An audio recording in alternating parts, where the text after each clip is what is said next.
Olá, bem-vindo ao E2, o magazine da Escola Superior de Comunicação Social para o espaço Universidades da RTP.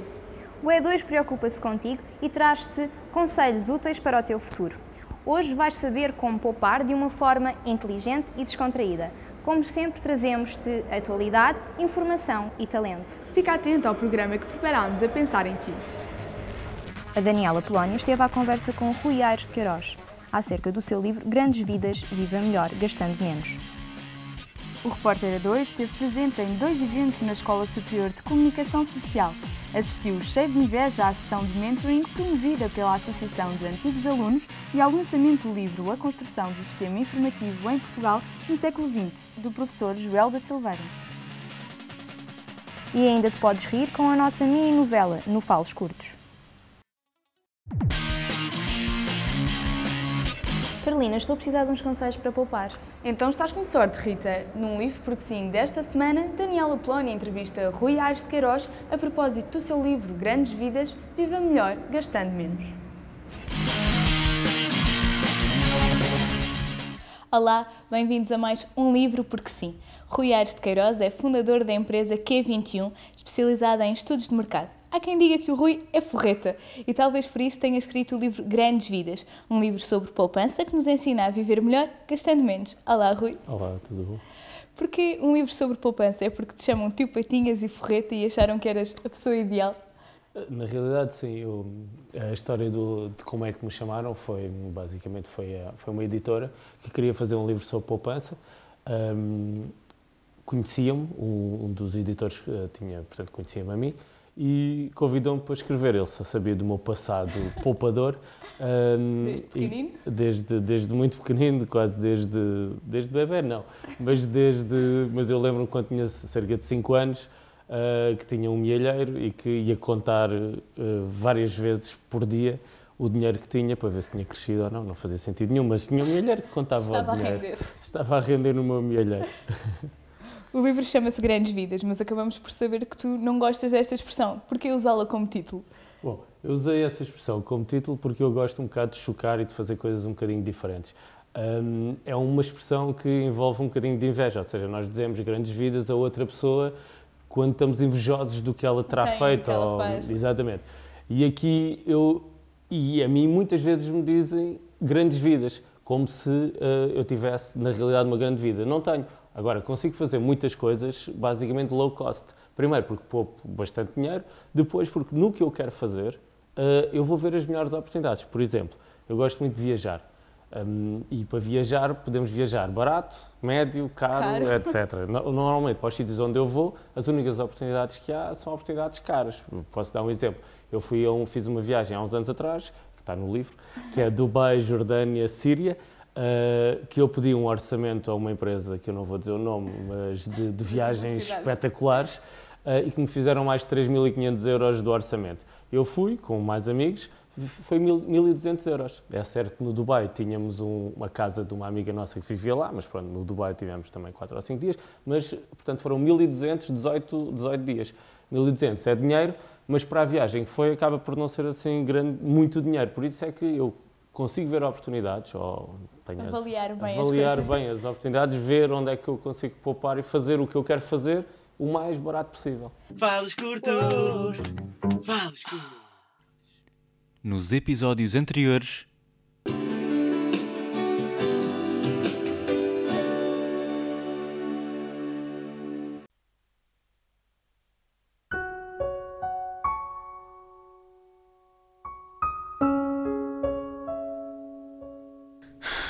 Voltei a sonhar com ele.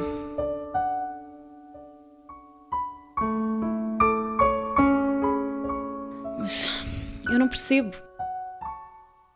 O que é que eu tenho que afasta os homens?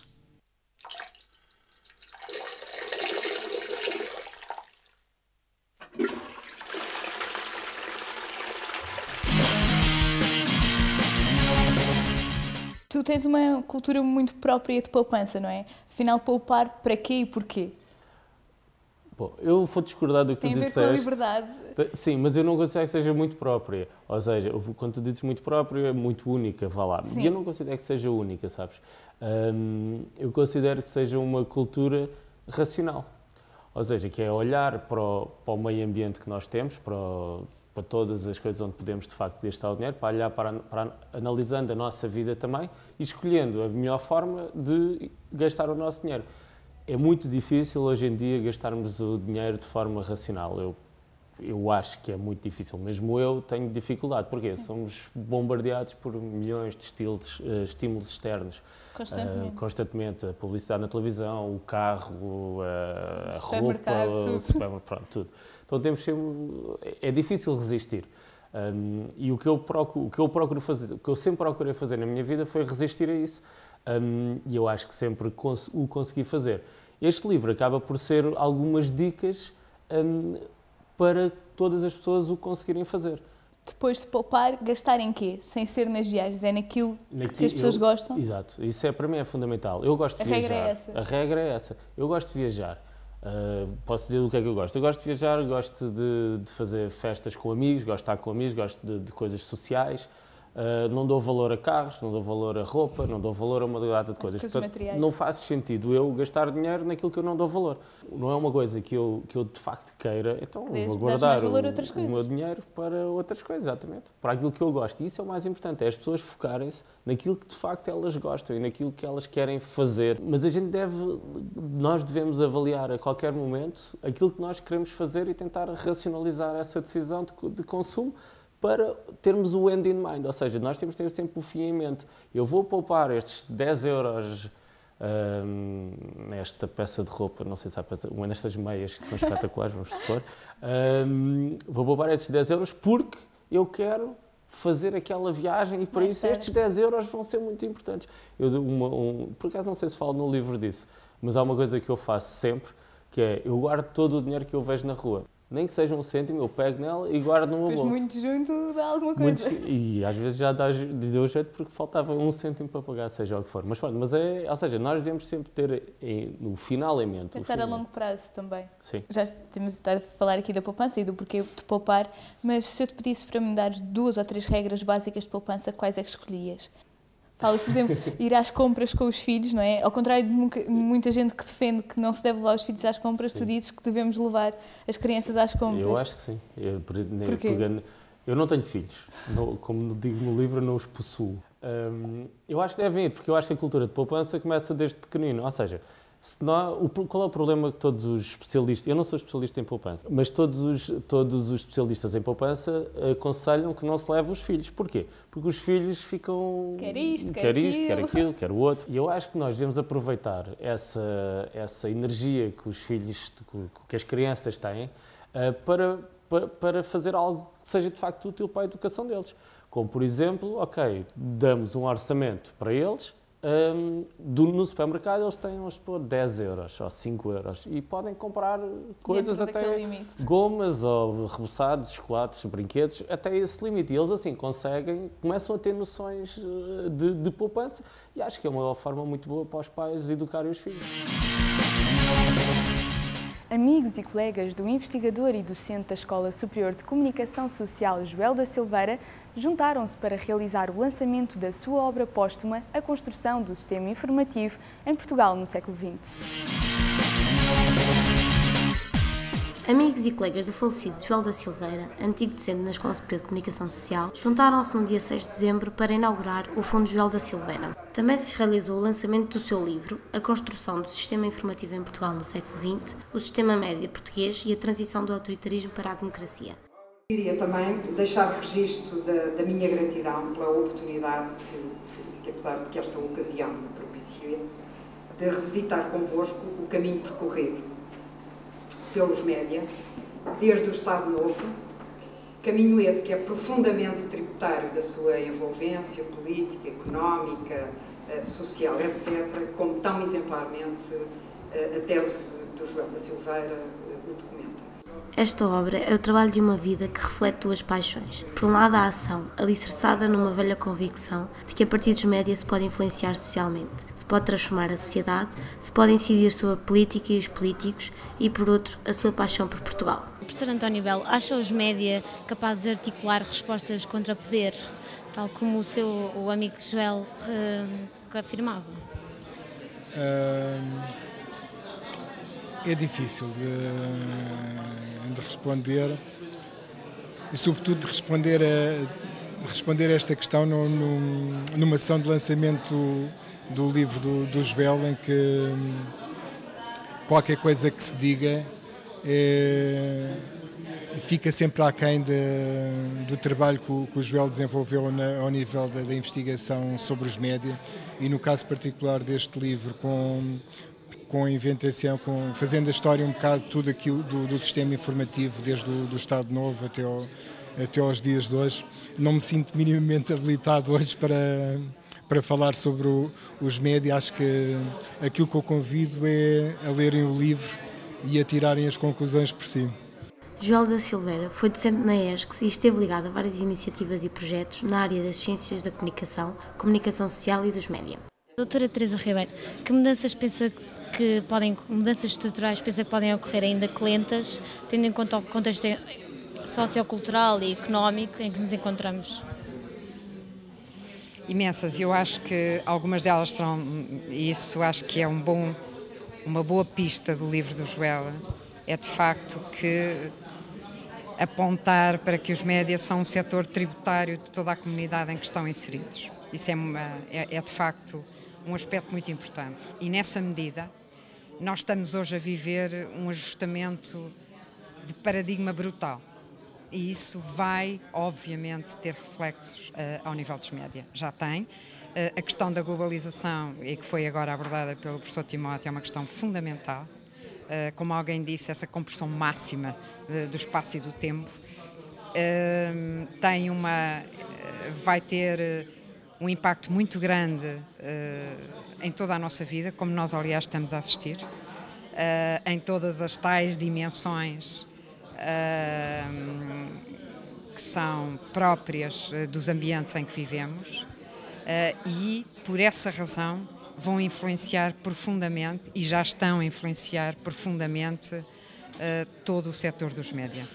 O Fundo Joel da Silveira diz respeito às novas e preenchidas estantes da Biblioteca da ESCS, nas quais irá repousar o espólio de algumas centenas de livros colecionados por Joel da Silveira, cuja esposa doou à instituição. Dr. Jorge Veríssimo, que importância é que pensa que terá esta doação para a comunidade escolar e para a comunidade dos investigadores? Do Fundo Bibliográfico de Joel da Silveira.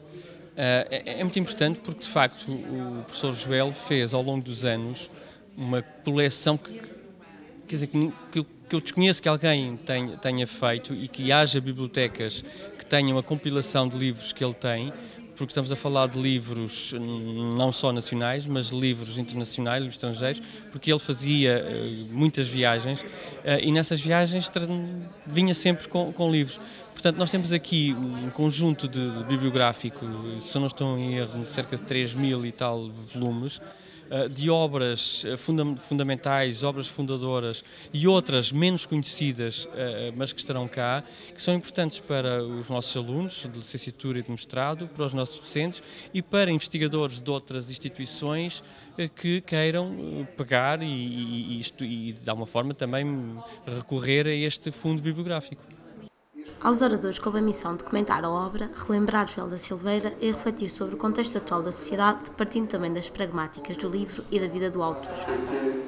Que era também outra paixão dele. Portanto, o Joel é um homem de paixões, e para nós é um privilégio poder ter aqui este espólio que constituímos no Fundo Joel da Silveira, aqui na biblioteca, que passa a estar disponível desde hoje a todos aqueles que queiram consultar.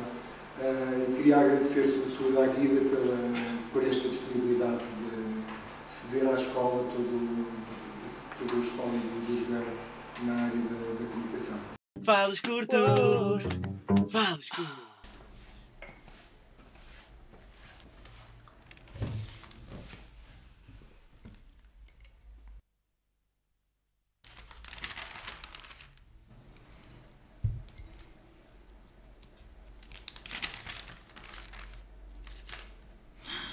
Ele!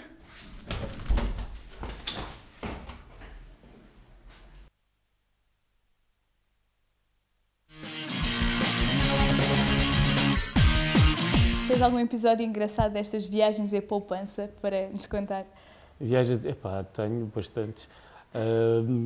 Não sei, sim, de facto, onde se poupa-se bastante em viajar em 2 sítios, na minha opinião, que é no avião, onde há grandes oportunidades de poupança se nós soubermos onde as encontrar, e se tivermos uma coisa muito importante que eu também falo no livro, que é a liberdade para escolher quando é que vamos de férias, que é fundamental, ou seja, eu posso ir de férias amanhã, porque encontrei um low cost amanhã, mas também tenho a liberdade de ir daqui a 15 dias, daqui a 6 meses. Agora, aquelas pessoas que não têm a liberdade para poderem ir de férias, têm mais dificuldades na parte do encontrar um voo barato, mas na parte do dormir barato, sim, existem várias histórias. Por exemplo, em Marrocos, em 2002, quando eu fui lá também com os amigos, nós dormimos num sítio, custou para aí 2 euros, mas não tinha, portanto, a porta não tinha a parte de baixo, não é? Portanto, podiam entrar todos os bichos que entravam por ali, bichos ali afora. Tudo mais alguma coisa.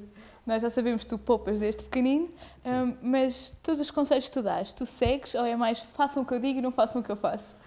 Nem todos, obviamente. Não faço todos constantemente, mas tento fazê-los. Então não segues à risca todos? Não sigo à risca não tudo é o que está ali. Eu acho que é. Agora também acho que deve haver criatividade e deve haver liberdade para podermos, se quisermos furar uma regra, furamos, não há problema. Agora temos é que estar conscientes. O mais importante é estarmos conscientes que fizemos isto, porque é que fizemos isto, nem que seja, que é curtir, só para curtir, pronto. Foi o objetivo. Tu no livro dizes que a cultura de poupança ninguém a para, como a Nelly Furtado diz na música. E tu, depois da Q21, depois do livro, onde é que vais parar? Quais é que são os planos futuros? Bom, neste ano, 2012, como nós estamos em crise, eu resolvi deixar de trabalhar. E eu já não tinha férias, vamos dizer, o que é férias? É um tempo livre, sem ser em Portugal, sem ser tipo em férias, ou seja, aquilo que a gente chama as férias grandes, quando nós tínhamos 3 meses de férias e que íamos para casa não fazer nada. Pronto. Então eu resolvi este ano fazer um bocado isso, mas não estou, comecei em janeiro, mas não estou a conseguir, portanto, porque eu estou a continuar a trabalhar e neste momento quero fazer alguns projetos novos, ou seja, eu quero neste momento provar, nem a mim próprio, mas praticamente às pessoas, a toda a gente, que é possível... Quem acha que tens uma grande vida? Não, por acaso não é esse. Não? As pessoas estão sempre... O português gosta muito de chorar. O ser humano gosta muito de chorar, mas o português gosta de chorar particularmente bem. E eu acho que há muitas oportunidades para ganhar dinheiro e para fazer negócios, mesmo numa altura de crise. E o que eu quero fazer este ano é isso, é mostrar a mim próprio e a todas as outras pessoas que é possível e que vamos fazer. Mas mais um outro negócio além da Q21, é isso? Sim. Mas há aí umas ideias, eu tenho 2 ideias principais que a partir de fevereiro vou começar a trabalhar nelas. Sim. Okay. Obrigada, Rui. Nós daqui a pouco voltamos com algumas sugestões de leitura. A Associação de Antigos Alunos da Escola Superior de Comunicação Social trouxe à escola ex-alunos que estão hoje no mercado de trabalho para falarem acerca da sua experiência profissional. O repórter A2 foi testemunhar essa partilha.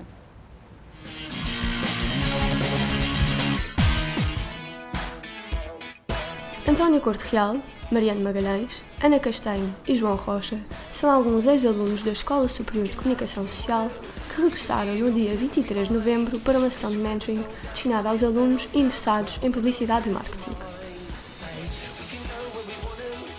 Mostrando-se ainda muito próximos do estatuto de aluno e do espírito esqueciano, os 4 convidados, moderados pela professora Helena Pina, preencheram a tarde em tom de conversa. A sessão revelou-se um momento descontraído para tirar dúvidas, acalmar preocupações e desvendar curiosidades. O Mariano mostrou-nos algumas campanhas da Lipton e explicou-nos a importância de adequar o projeto ao local e à sua envolvência. Ouviram-se nomes como o Knorr, Red Bull e Tagus, e ainda houve tempo para alguns conselhos. Falaram da parte mais técnica da área, básicos como o percurso seguido por uma campanha, do Brand Manager, que trabalha diretamente com o cliente, para o account, que faz a ligação com a dupla criativa, o Copywriter e o Art Director, responsáveis pelo texto e pela imagem. Todos estes aspectos fazem parte da vida de um criativo. Por isso, quisemos saber mais e pedimos ao João que nos contasse um pouco sobre a sua vida profissional. É seres original, ser diferente, seres muito paciente. Não há na realidade uma fonte, é simplesmente começar é difícil, muito. Implica trabalhar muitas horas e receber muito pouco. Mas isso é o início. É da tua responsabilidade gerir o teu tempo. Os teus chefes não estão lá em cima de ti a dizer então, já tiveste ideia, já estás a fazer. Então há 2 momentos-chave quando nós apresentamos, que é quando apresentamos o conceito e depois quando apresentamos a campanha final. E esses 2 momentos são sim muito estressantes. Não, nunca tive assim um caso de erro grosseiro. Já tive casos em que houve erros, no sentido de, imagina, uma palavra mal escrita.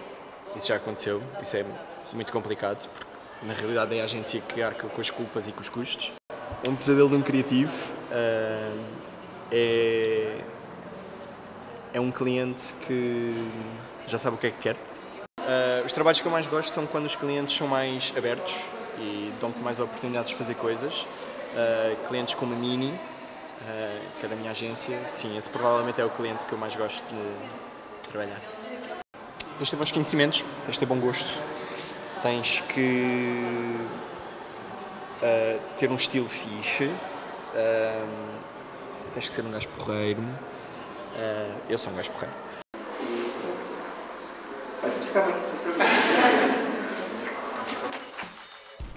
Parece que a crise não é um problema para este quarteto fantástico.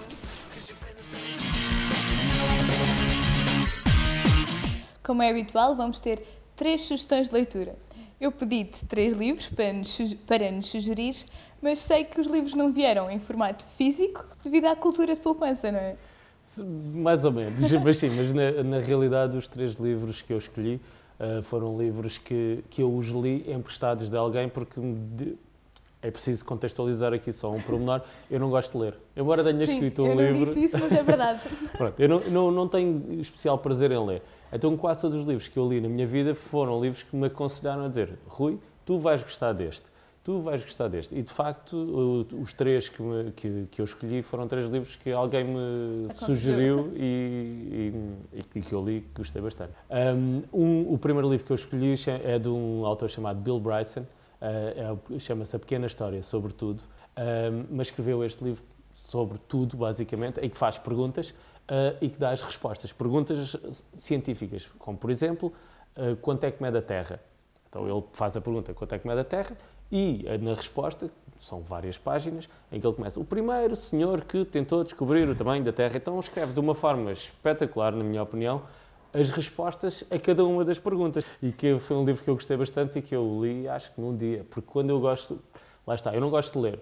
Mas quando chega um livro que eu gosto, aquilo vai tudo de seguida. Vai tudo de seguida, exato. E o segundo livro é de um senhor que já faleceu, chamado Carl Sagan. Tinha uma série de televisão chamada Cosmos, em que ele basicamente explicava a toda a gente o que era o Cosmos.